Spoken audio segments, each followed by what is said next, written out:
الرحیم۔ محترم سامعین السلام علیکم۔ آپ کی خدمت میں ایک اور منفرد موضوع کے ساتھ حاضر ہوں۔ سب سے پہلے اللہ تبارک و تعالیٰ کے فرمان کے مطابق حضور اقدس صلی اللہ علیہ وآلہ وسلم کی بارگاہ میں درود پاک پڑھ لیجئے۔ اللہم صلی علی سیدنا و مولانا محمد وبارک وسلم۔ محترم سامعین، آج کا ہمارا ٹاپک ہے اسلام اور سائنس۔ یہ ایک ایسا موضوع ہے جس پر عموماً ہمارے علماء کرام جو ہے وہ گفتگو نہیں کرتے۔ کیوں نہیں کرتے اس حوالے سے میں کوئی رائے نہیں دوں گا، لیکن میں یہ سمجھتا ہوں کہ ہمارا پڑھا لکھا طبقہ، ہمارے طالب علم یہ جاننا چاہتے ہیں کہ اسلام جو ایک دین کامل ہونے کا دعویٰ کرتا ہے، کیا وہ سائنسی حوالے سے بھی ہماری رہنمائی کرتا ہے یا نہیں۔ تو سب سے پہلے آپ ایک آیت ملاحظہ فرما لیجئے۔ سورہ آل عمران کی آیت نمبر 191 میں اللہ تعالیٰ ارشاد فرماتے ہیں، ہم تمہیں ارض و سما کی تخلیق پر غور کرنے کی دعوت دیتے ہیں۔ تمہارے رب نے کوئی چیز بلا مقصد پیدا نہیں کی۔ اس آیت کو اگر ہم اپنی اس گفتگو کی بیس بنا لیں تو یہ بات واضح ہو جاتی ہے کہ سائنسی علوم پر بھی یقیناً اسلام نے بھرپور نہ صرف روشنی ڈالی ہے، بلکہ سائنسی علوم کے حوالے سے بھی ہماری مکمل، مستند اور جامع رہنمائی فرمائی ہے۔ اس حوالے سے عصر حاضر کی معروف شخصیت ڈاکٹر ذاکر نائک کے لیکچرز بہت ہی اہمیت کے حامل ہیں۔ ڈاکٹر ذاکر نائک اپنے لیکچرز میں اکثر یہ کہتے ہیں کہ قرآن پاک میں اللہ تبارک و تعالیٰ نے 1000 سے زیادہ آیات ایسی بیان کی ہیں جن کا تعلق سائنسی نظریات سے ہے۔ کن سائنسی نظریات سے؟ وہ سائنسی نظریات جو سائنسدانوں کے نزدیک جو ہے وہ پروو ہو چکے ہیں، کیونکہ بہت سے ایسے سائنسی نظریات ہیں جو کسی دور میں بڑی اہمیت کے حامل تھے، لوگ ان پہ یقین کرتے تھے، لیکن آنے والے وقتوں میں ان میں مزید پیش رفت ہوئی اور ان کی جگہ دوسری سائنسی تھیوریز نے لے لی۔ لیکن اسلام ان سائنسی نظریات کی تصدیق کرتا ہے جو کہ پرووڈ ہو چکی ہیں، اور انشاءاللہ الرحمن اسلام کے ایک ادنا طالب علم ہونے کی حیثیت سے میں آپ کے سامنے چند ایسے نظریات پر اپنے استادوں کے دیے گئے علم کی روشنی میں آپ کے سامنے وہ باتیں کروں گا کہ جو یقیناً آپ کے نہ صرف دل کو لگیں گی، بلکہ آپ یہ جان کر خوش ہوں گے کہ ہمارے دین نے، ہمارے قرآن نے، ہمارے نبی صلی اللہ علیہ وسلم کے فرمودات نے سائنسی حوالے سے بھی ہماری بھرپور جو ہے وہ رہنمائی کی ہے۔ دوسری اہم بات یہ ذہن نشین رہے کہ اسلام سائنس کا مذہب نہیں ہے، بلکہ ڈاکٹر ذاکر نائک فرماتے ہیں کہ اسلام جو ہے وہ سائنس کا مذہب ہے، SIGNS، یعنی نشانیوں کا مذہب ہے۔ کون سی نشانیاں؟ وہ نشانیاں جو ہمیں اللہ تبارک و تعالیٰ کی بارگاہ تک پہنچاتی ہیں، جو ہمارے ایمان کو کامل کرتی ہیں۔ جیسے کہ آپ نے یہ آیت ملاحظہ کی کہ اللہ تعالیٰ ہمیں دعوت دے رہا ہے کہ ہم ارض یعنی زمین اور سما یعنی آسمان کی تخلیق پہ غور کریں اور اپنی سوچ کا زاویہ یہ بنائیں کہ ہمارے رب نے کوئی چیز بلا مقصد پیدا نہیں کی۔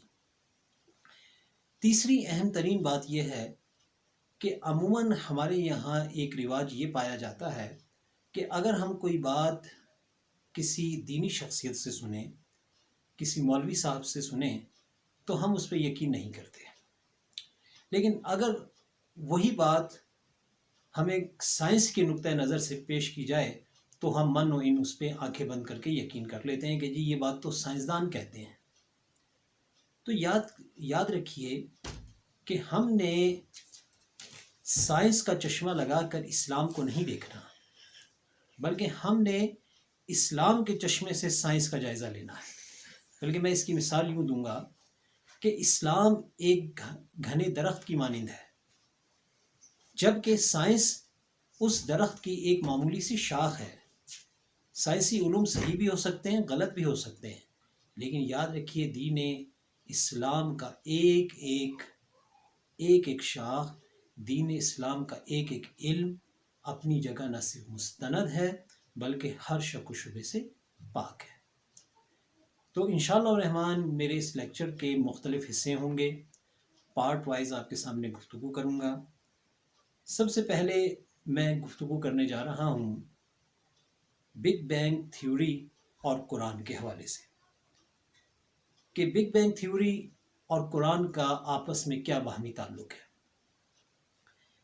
جب سے انسان نے سوچ و فکر کا سفر کا آغاز کیا، اس کے ذہن میں یہ بات آتی رہی کہ کائنات کب تخلیق ہوئی۔ اس کے ذہن میں سوال پیدا ہوتا رہا کہ کائنات کیسے وجود میں آئی، زمین کیسے بنی، آسمان کیسے بنے۔ ہر دور میں اہل علم نے اپنی اپنی استطاعت کے مطابق مختلف رائے دیں، اور سب سے زیادہ مستند ترین نظریہ جو فی زمانہ تسلیم کیا گیا وہ بگ بینگ ہے۔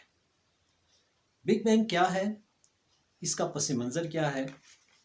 سب سے پہلے 1927 میں ایک سائنسدان جارج لیمیٹر نے کائنات کی تخلیق کے حوالے سے سب سے پہلے یہ نظریہ پیش کیا کہ کائنات کی وسعت پذیری یعنی پھیلاؤ سے اندازہ ہوتا ہے کہ اس کائنات کا یقیناً کوئی نقطۂ آغاز تھا، اور جس طرح سے یہ کائنات پھیل رہی ہے اس سے ظاہر ہوتا ہے کہ یقیناً اس کا کوئی نقطۂ انجام بھی ہوگا۔ اب ذرا اس تھیوری کا موازنہ ہم قرآن کی اس آیت سے کرتے ہیں کہ جس میں اللہ تعالیٰ ارشاد فرماتے ہیں کہ بے شک ہم نے ہی اس کائنات کو پیدا کیا اور ہم ہی اس کا انجام کریں گے۔ 1927 کے کچھ عرصے بعد ایڈون ہبل نامی ایک ماہر فلکیات نے ایک نظریہ پیش کیا کہ یہ کائنات کس طرح سے وجود میں آئی۔ اس کے مطابق زمین اور آسمان اور دیگر سیارے باہم آپس میں ملے ہوئے تھے، اور پھر آج سے کروڑوں سال پہلے ایک دھماکہ ہوا، اور اس دھماکے کے نتیجے میں یہ مختلف سیارے جدا ہوئے، اور جدا ہونے کے بعد یہ اپنے اپنے مدار میں گردش کرنے لگے۔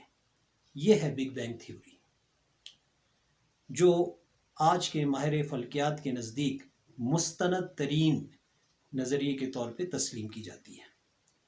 اب آئیے ہم قرآن پاک کی ایک سورت سے اس کا موازنہ کرتے ہیں۔ سورہ الانبیاء آیت نمبر 30۔ سورہ الانبیاء آیت نمبر 30 میں اللہ تعالیٰ واضح طور پہ فرماتے ہیں، کیا میرا انکار کرنے والوں نے نہیں دیکھا کہ زمین اور آسمان باہم ملے ہوئے تھے، پھر ہم نے اسے پھاڑ کر جدا کر دیا۔ یہ آیت واضح طور پہ بگ بینگ تھیوری سے مطابقت رکھتی ہے، کہ وہاں پہ بھی ایڈون ہبل نے یہی بات کہی تھی کہ زمین اور آسمان باہم ملے ہوئے تھے، اور پھر یہ آپ جدا ہوئے اور ایک دھماکہ ہوا۔ محترم سامعین، میں یہاں بتاتا چلوں کہ قرآن میں اس آیت میں اللہ تبارک و تعالیٰ نے جدا ہونے کے لیے جو لفظ استعمال کیا وہ ہے رتاقا۔ رتاقا عربی گرامر کے مطابق رتاقا کہتے ہیں کہ جب کوئی چیز پھٹتی ہے تو ایک زوردار آواز پیدا ہوتی ہے، اور ہم سب جانتے ہیں کہ جب دھماکہ ہوتا ہے تو دھماکے سے بھی ایک زوردار آواز پیدا ہوتی ہے۔ تو میرے خیال میں آپ سب بخوبی سمجھ گئے ہوں گے کہ وہ نظریہ جو آج کے دور میں سائنس کی بیس ہے کائنات کے حوالے سے، میرے پیارے نبی صلی اللہ علیہ وآلہ وسلم نے اور قرآن نے اور اللہ تبارک و تعالیٰ نے 1400 سال قبل کس خوبصورت انداز میں پیش کر دیا۔ امید کرتا ہوں کہ آپ کو میرا یہ لیکچر پسند آیا ہوگا۔ آپ اسے سبسکرائب کریں۔ انشاءاللہ اگلے حصے میں بہت جلد حاضر ہوں گا۔ السلام علیکم۔